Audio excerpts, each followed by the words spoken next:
mobile home park icon on the obits page of TaylorvilleDailyNews.com. Your information station, WTIM. Welcome into WTIM, your information station. My name is Tim Zalabak, your host of the WTIM Morning Show. Thanks so much to the sponsors that make these conversations possible, the People's Bank and Trust, where they put people first, and Landmark of Taylorville, where you always do better at Landmark. On the phone line now, we have Jack Myers, Public Affairs Specialist with the Social Security Administration. How are you today, Mr. Jack Myers? I'm doing well, Tim. How are you? I'm doing super well, and thank you so much for being in here today with us and getting us all informed on the Social Security Administration. Today, we're going to start with Slam the Scam. This is all about awareness on scamming that has been happening all across the United States, and it's pretty worrisome for people of all ages. I just want to have that known. Mr. Jack Myers, talk to us about this. Yeah, Tim. So, earlier this month, we partnered with the Office of Inspector General for Social Security and collaborated on our 5th annual Slam the Scam Day. It was March 7th, and it was part of National Consumer Protection Week, which took place March 3rd through 9th of this year. But the whole objective of it was to just raise awareness of government imposter scams. So, while the focus of that day was March 7th, it's a message that is important year round. We always want to make sure people are on the lookout for these types of scams and, don't fall victim to it. Because unfortunately, the statistics that we've seen about these scams are really disheartening. The Federal Trade Commission reported that in 2023, they received over 228,282 complaints of government imposter scams. And the total amount of money reported lost to Social Security related scams alone was over $126.5 million. Oh my goodness. Yeah, it's really staggering, and it's sad, and it's, something that we just have to be continuing to talk about, to try to raise awareness, to try to make sure people know these things are happening, and unfortunately have their guard up whenever that phone rings or however that scam comes in, whether it's email or phone, and just try not to fall victim to such a thing. Yeah, that $126.5 million just related to the Social Security Administration. And there are so many other entities out there that are having imposters brought about them. It's just such a terrible thing. And I hate to even ask what the current imposter scam is looking like right now, because they change almost by the month. These scammers are creative. Talk to us a little bit about how these can just go through so many different channels, through email and text messages and call, and how it can just be through so many different types of imposters. Yeah, you're right, Tim. They do kind of come at you from all different angles. But I would say, one of the key things that we have to talk about as we try to raise awareness of this is, how do you identify them, right? How do you know what are some red flags, if you will? And there are a few things that you can kind of look for to try to identify these types of things. First, the scammers will often pretend to be from an agency organization, to gain your trust. So that's kind of the whole impersonation or imposter part of it. But then some of the things that help you identify that it's not legit, they're going to start off right away with a problem or a prize. So they're trying to help you resolve a problem, or they're trying to help you claim a prize. But in either case, they're going to try to put some pressure on you to act immediately.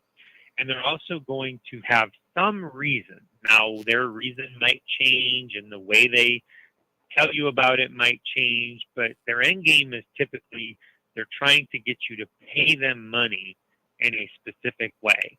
And they might threaten you with arrest or legal action, or they might tell you that your savings or your Social Security benefits are in jeopardy, because that's part of how they put that pressure on you. They're trying to get you to be in kind of a state of panic, and they don't want you to think rationally. They don't want you to have time to talk to somebody and maybe figure out what they're trying to do. So those pressure techniques are probably some of the easiest things to identify, and just always take a step back and think, okay, wait a minute.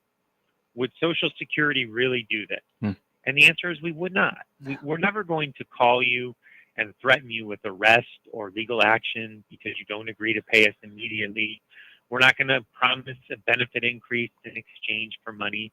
And we're never going to ask you, and this is really important, Tim, we're never going to ask you to pay us via things like gift cards or prepaid debit cards or wire transfers or internet currency or cash through the U.S. mail. Those are all forms of payments that the scammers would typically like to get from you.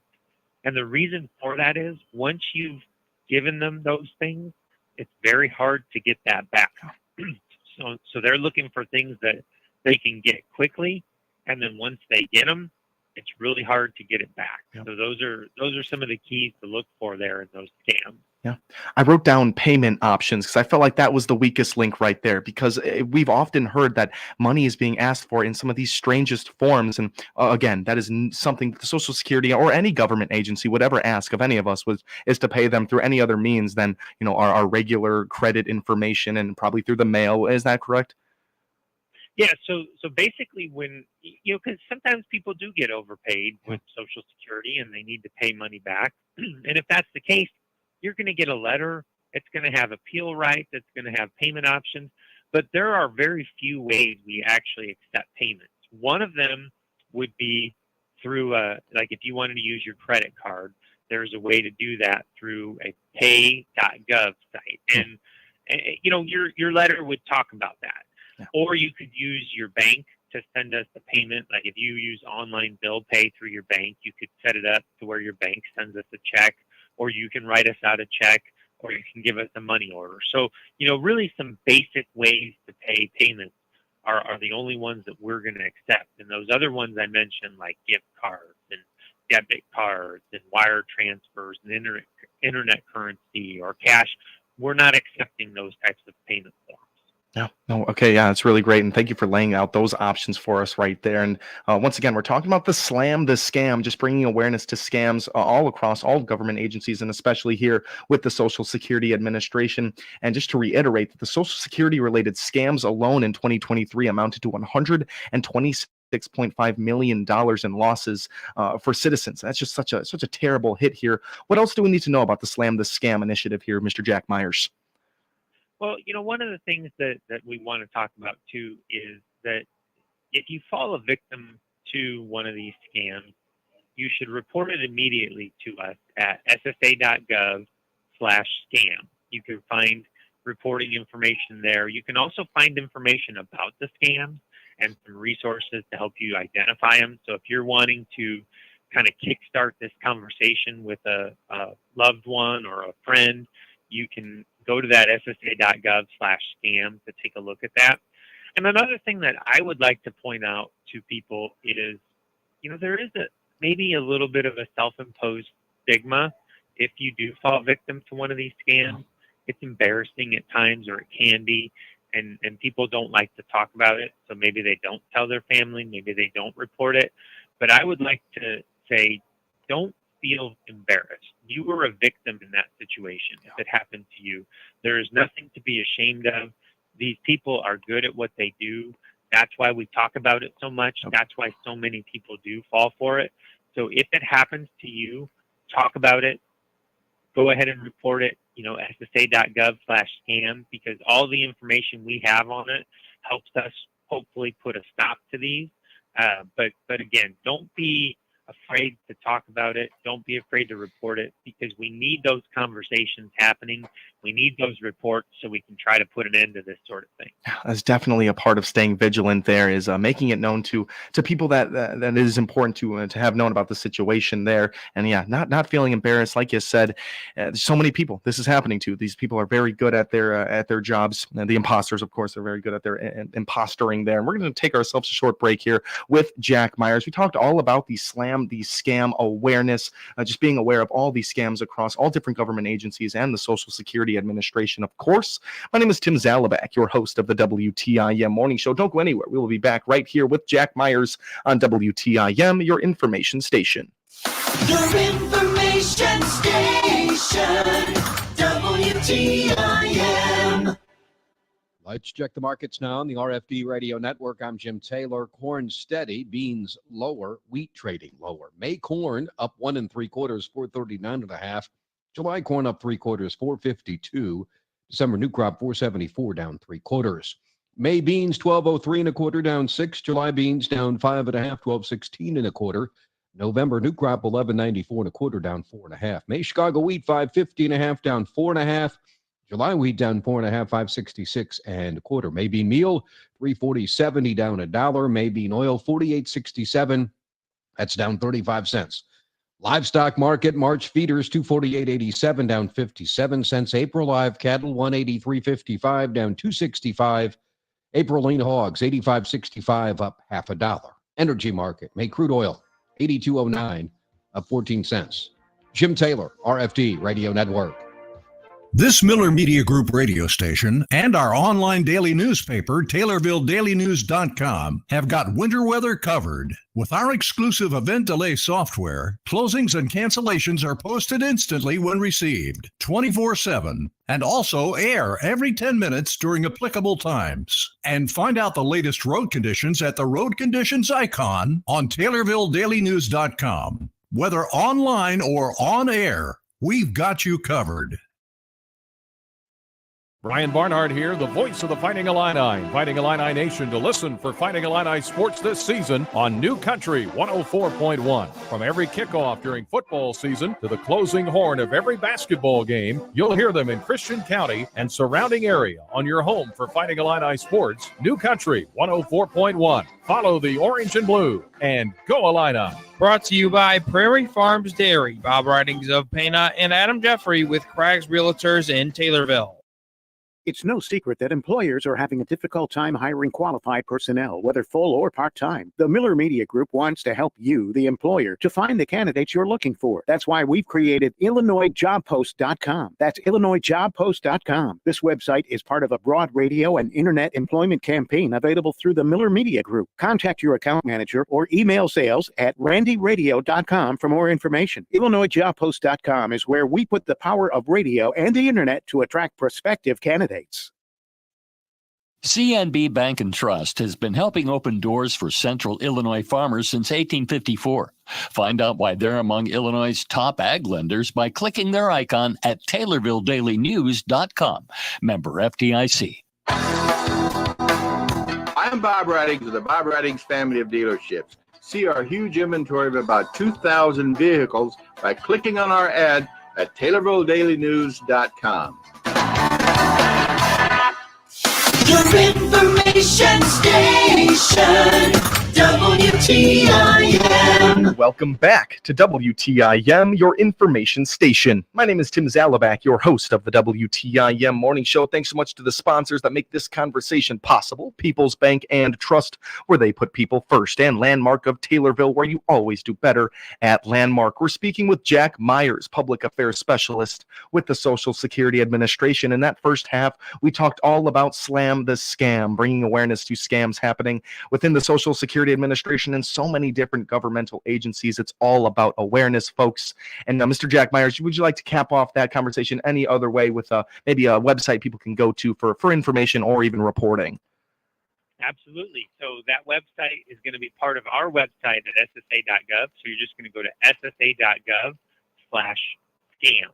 Easy. And if you see that gov, we talk about it all the time, that .gov is one of the most important things you can be looking for to make sure these sites are legitimate here. Now we're going to switch gears, talking a little bit about Women's History Month here in March. Was surprised to see this within the Social Security Administration, but what do you guys talk about for Women's History Month here? Yeah, I think it's important to note and highlight Women's History Month. And, I'll mention this, of course, the rules for receiving Social Security benefits are the same for men and women. But I still think there are things that women should be thinking about, maybe even a little bit differently than men when it comes to Social Security. And one of the reasons I say that has to do with retirement finances and the financial fears that people face in retirement. And, we're told that one of the biggest financial fears that people have in retirement, of course, is running out of money. Mm-hmm.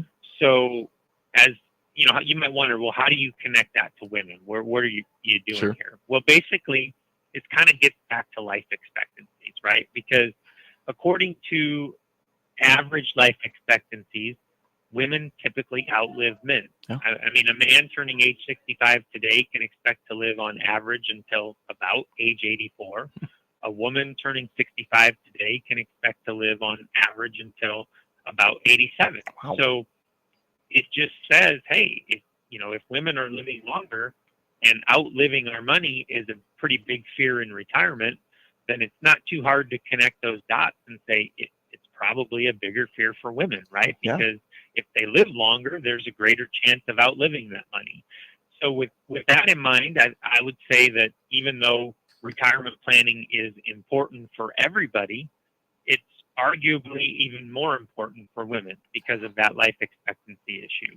And so some of the things that you can do as a man or a woman to kind of take charge of that, if you will, is go to our website at ssa.gov, set up your own personal My Social Security account so you see information about your future benefits.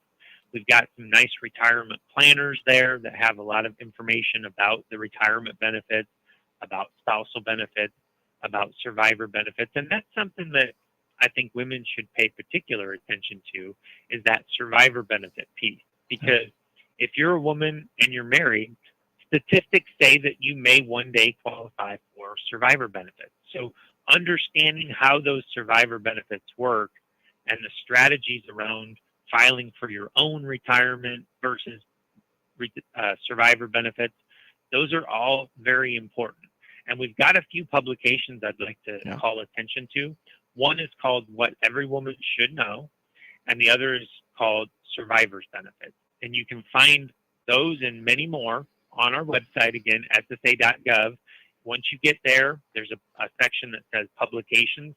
If you're looking at that on your mobile device, you might have to scroll down and then expand the menu that says support, and then it'll show you publications and forums and things like that. But otherwise, you should be able to find it pretty easily on a desktop computer. If you don't have a computer, you don't have a mobile device that can access our website, and you'd still like to get those pamphlets, you could just give us a call, 800-772-1213, and ask for What Every Woman Should Know or Survivor Benefits or both, and we'd be happy to send those out to you. Awesome. Even provide some publications for people to read out there. I love that. In Women's History Month, it's very important to be talking about these tough conversations there. And yes, if you're just looking at statistics right there, yes, women are going to have to be a little bit more knowledgeable of what to do in a terrible scenario like that. So, Mr. Jack Myers, we have about 2 minutes left. Can we switch gears on to one more topic here? Yeah, absolutely. Beautiful. So I'm seeing here that advertising and communication is often, it's very misleading. You read a lot of stuff every single day. Talk to us a little bit about how we can protect ourselves from that. Yeah, and this kind of piggybacks well, at least it sort of complements our first segment where we were talking about plan the scam, because there are some misleading advertising and communication things out there. And so, the Section 1140 of the Social Security Act actually allows our Office of Inspector General to impose penalties against anyone who engages in misleading Social Security related advertising or imposter communications. And that's kind of a wide swath of what that covers. That could be somebody who's charging a fee for a service that Social Security provides free of charge without providing clearly visible notice that Social Security provides that service for free. We see that from time to time, Tim, with people who are trying to make you think that their site is the official site for getting a replacement Social Security card or changing a name on a Social Security card, and they'll charge you for the form. So if you come across something like that, you can report that to us. You can do that via email, oig.1140@ssa.gov, or just go to the OIG website, which is oig.ssa.gov. But remember, those sorts of things are free. We don't charge for any services.